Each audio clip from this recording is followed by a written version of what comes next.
Panda anthem. Ian, what's up? Red Panda anthem. Red Panda, what's good? Red Panda anthem. Can we get some questions? Let's do it. Jan, you here? Hi guys. Hello everyone. Janet. Hi Rachel. How are you? Good to How are see you? you. How I'm are good. you? How are you? Long time no see. I know, See you right? again? Yes, All Janet. right. Been a long time. Jan pulled up on us. New York I treated know you it was well. great. Blast. Your birthday party, Troy. Celebrating you. Shout out to you. And Blessings. Ian, I got to hang out with you as well. Yeah, it was fun. It was a Can't good wait to do it time. again. Definitely. What we got, Jan? Let's get into some questions. I know we don't have a lot of time. Jonathan, we're coming to you. Unmute yourself, please. Hear me? Yep. That's Yeah, how we we hear do. you. Cool. Appreciate it. My question, I wanted to ask, like with the rise in like oil futures and with the continuing conflict in Europe, what impact do you see this actually having on EV, like the electric vehicle stocks? And are there any particular stocks you would say we should be paying attention to? I am limited in what I am allowed to say in terms of particular stocks because what I say could actually have an impact on market movement there. But anytime you have a reduction, a steep reduction in supply, you're going to have the price hikes that we're already seeing. In ESG kinds of portfolios, one of the more interesting things that you're going to see happening and is a reconsideration of whether or not defense contractors should be part of ESG portfolios. They're not. Weapons and defense are not part of our portfolios at all. We don't think that's the purview of financial markets. I don't want to put profit motives behind creating more weapons. What you need is just the right amount and the government that determines and funds that. You don't need to put capital behind it. That's how we got mass incarceration. Is putting profit motives behind it. So you'll see a lot of ESG turning toward looking at weapons and defense. Those have already been the conversations that are happening based on the recent conflicts. But your oil, in the short term, you're going to have price fluctuations, but in the long term, it's a limited resource. It's not really a sustainable investment, and it's not something that you'll end up finding in our portfolios. So it all depends on if you're looking for the short term or the long term gain. Good. Yes. Good question. Troy, Ian, do you want to chime in on that question? Yes. Crude futures, of course, crude prices will continue to go up for a little bit. And also that's one of the signs of a looming recession. Like when oil prices jump this fast, it is a lagging indicator of recession could be here. Long term, if you believe in EV, I wouldn't change the stance now. If you're looking 5-10 years out, you'll be fine. Truth be told, the oil companies are going to invest heavily into EV. So there is a arbitrage play that you can have there between Chevron, Exxon, Tesla, Ford as well. Like all the big money players are going to put their money into the assets that are going to make them the most money. Yeah, and we've been saying that for the past 2 years. You know, every state, California is leading the way, right? With 2035, everything zero emissions. So I think we have time before the EV market becomes a commonplace. So the typical ones that we've spoken about, obviously Tesla is leading that pack. But you can see every automotive company going to that space. Mercedes is doing it. Ford is doing it. So just keep your eyes on them. Yeah, and I want to give you guys a comparison. Like, notice when 15 years ago it wasn't popular to be vegetarian. Now, like, Burger King has a McVegan Whopper. Now, like McVegan Whopper. Right? Mike clipped it up.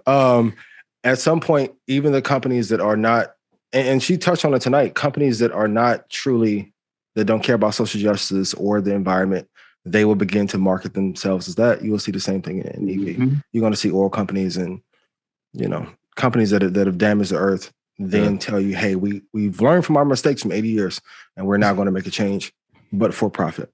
Yeah. The 100-year mistake. And now we figured it out. I'm sorry. Oh, no, go for it. No, I completely agree. In the long term, I think that, EV is going to continue to be something that has a lot of growth potential. But one of the things that you have to do is not, if you're really wanting to be a values aligned investor and really take advantage of those social justice premiums I talked about, you have to look not just across climate, but like, when we took a look at certain companies, they weren't good on racial and gender justice, some very prominent companies. So, that's something that we took a look at. And so you have to pass all of the metrics in our portfolio. So take that into consideration if you're trying to do values alignment. It's not let a company in on one, but but ignore some of the other factors. That happens a lot.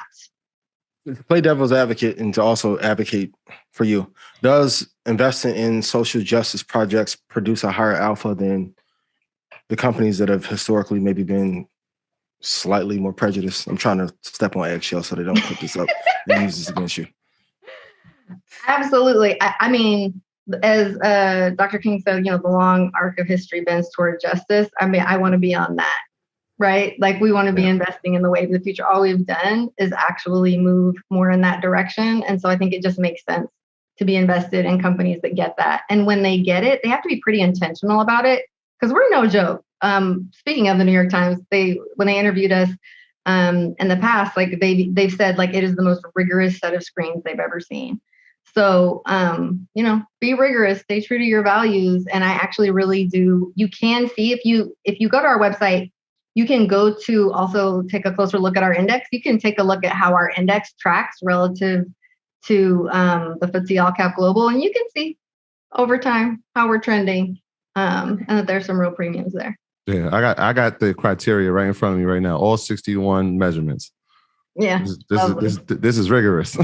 Yes, it is. Yeah, you have to be pretty intentional as a company to pass all those. Yep. Next question. Appreciate you, John. What we got? Kene, I hope I'm saying your name correctly. Unmute yourself, please. Can you hear me? Yeah, we hear you. What's up? What's up? All right. So my question is, I'm holding VU and VTI, and I just wanted to know, would it be smart to switch it out for an alternative like VU for SPLG, which they basically got like the same holdings, but it's just a cheaper price. If that makes sense. Ian, you want to take that one?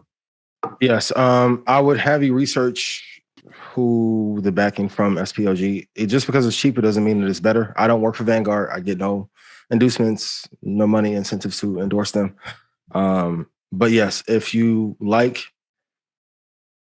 the formulation of that index and the price, and I don't want you guys to look at price only, but if you like it based on your research, then yes, SPLG is definitely a good offering that you can use as a backup to VO or VTI. Okay, thank you. There you have it. You get another question, Janet? Yes, Darlene, we are coming to you. Unmute yourself, please. Hi, Rachel. Thank you so much for teaching us so much tonight. I'm going to be exploring and learning more about so many of the topics you've been talking about, which were completely unawares to me in the depth that you've described them. I have a question about the commodities play that Ian was mentioning. How do you best invest in commodities if you want to diversify? I've heard and read that gold ETFs are not a great way of getting the diversification that gold is said to provide because it's more like a stock. So do you just get physical gold? And is that concern true for other commodities like nickel and silver? And how do we invest in these commodities in a way that actually gives you the diversifications that they're supposed to? Darlene, that is a great question. And I'm going to do something that asset managers rarely do, which is admit when I am out of my depth. We do long only publicly traded companies, and we do municipal bonds. That's my specialty. And that's what most people need in their portfolios because the long-term movements of commodities have often a lot more volatility in them. And so what we were doing is really looking at core portfolio strategies. So I'm wondering, Ian, if you want to take a stab at that. Yeah, it's tough because if you have had gold or silver in your portfolio the last 2 years, or bonds, you may not have like the return until the last maybe 2 or 3 months. So it really depends on what your risk tolerance is. Maybe 5 to 15% as a hedge is something that's okay. Physical gold, no. I know everyone, and this is my take. This is not the Queen's take, Janet's, Troy, or Rashad's. If we go into a Walking Dead scenario, do you think that gold bars are actually the most important thing that you're going to need? No. And whenever I talk to anyone at a hedge fund, I ask them, do they have physical gold on hand? They laugh at me every time I ask it. So no, that isn't the best strategic move that I would want you to make. And I know it feels like hell is falling on earth right now. And maybe 2 or 3 years, you won't even care about this or won't even consider investing in gold at that point. But maybe do 5 to 15% if you need to as a hedge. And then also if you need to look at the all-weather portfolio from Ray Dalio, you can check that out and see if that allocation works well for you. I'm personally not invested in gold or silver, but that's just based on my personal risk tolerance and then also being able to invest short-term and long-term to be able to hedge that way. So I'm sorry it's not as clear of an answer that you may have wanted to be given, but it's just the truth of how I approach the market. We're just in a sticky time because it would be genius insight to say, hey, 2 weeks ago, invest in oil and gold. And then when the market goes back to normal and you draw down, you're going to hate us. So I'm going to say stick with the plan and don't deviate from it yet. And if you want some more information on that, we actually did an episode of Wall Street Trapper a year ago. And in that episode, he actually spoke about investing in physical gold because he actually has some like gold bars. Mm-hmm. And it's like a 10-minute segment. So it's a good reference point where he talked about how to buy physical gold bars, how to insure it, how to keep it safe. It's a whole conversation that we had about that. Actually, safety deposit box. It's inside the blueprint. Yes. Well, the family pack. Yeah, the family pack. It is inside the family pack. Yep. Yeah. I forgot about that. For 20 years, people have been running to gold. I was a wealth manager before I was, just did the asset management for 20 years. I've been seeing people running to gold. No one's ever really ultimately turned out to be happy with that choice long term. It's kind of like a backup behavior that we all do, trying to run to gold because we aren't trusting what's happening with currencies. But in reality, gold's just something we all decided had value the same way the paper or the decimals in the bank account are. So it doesn't end up protecting you from a lot. Yeah. Also, the gold bugs that promote gold, please go look and see what they're invested in, because a lot of times when crashes happen or harsh pullbacks, you're going to see a lot of content around investing in gold, but you have to be mindful to see what their motive is. And also go look at the 15-year, 10-year return of gold and see if you would like to hold that in your possession as a result and what the drawdown is as well. I'm going to give you your answer. My best investment this year so far. Gold Rolex. Yes. Likewise. Yes. Now we know a thing about that. That is my best investment this year so far. Appreciated $20,000 as soon as I got it. Mine was a $12,000 appreciation. Not as great as yours, but still an appreciation nonetheless. An appreciation nonetheless. Over 10 years. I'm begging you. At least. Minimum. Pass it down to your children. Well, I don't sell investments. That's why we call them. That's the lesson you guys need to write down. All asset classes as well. Please hold for infinity. I know it's not the sexy thing. It won't help you flip.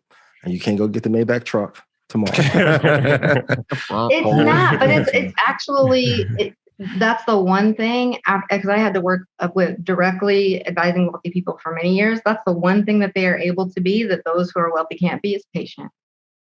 That is the number one thing. Like, can you afford to be patient and stick with it? The market pays those who are patient. Mm-hmm. Can I ask you, what are like the two biggest lessons from the wealthiest clients that you've had? What lessons, jewels, gems, insights have you gleaned for them that you can share with our audience tonight?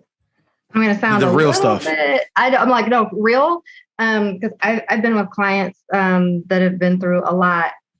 The number one thing that I've learned is that money is super important. Like, resources are really important, but money isn't actually in the end what ends up buying us security. Community is. It's community in the end. It's actually who you've invested in that ultimately makes the difference. When your health is down and out, when you're having trouble with your family, when all of these things, like when money can't come in and save you, I have had client after client after client crying their eyes out with millions of dollars in the bank account, nothing the money can do to help. So, as you're investing your dollars, make sure you're investing in your community. That's the only real security we have. If the whole financial system goes under, is community. And, we're wealthy in that way in the Black community. The white folks may have gotten the resources, but we got community. That was something that can never be taken away. And you see it play out with those wealthy folks. And they'll tell you that that's the truth. Yep. That's why I always tell you guys, you'll climb up this mountain and you'll hit this magical number that you think will make you happy. And then you'll be like, man, I really want a peace, love, serenity, friendship, family, joy, and happiness.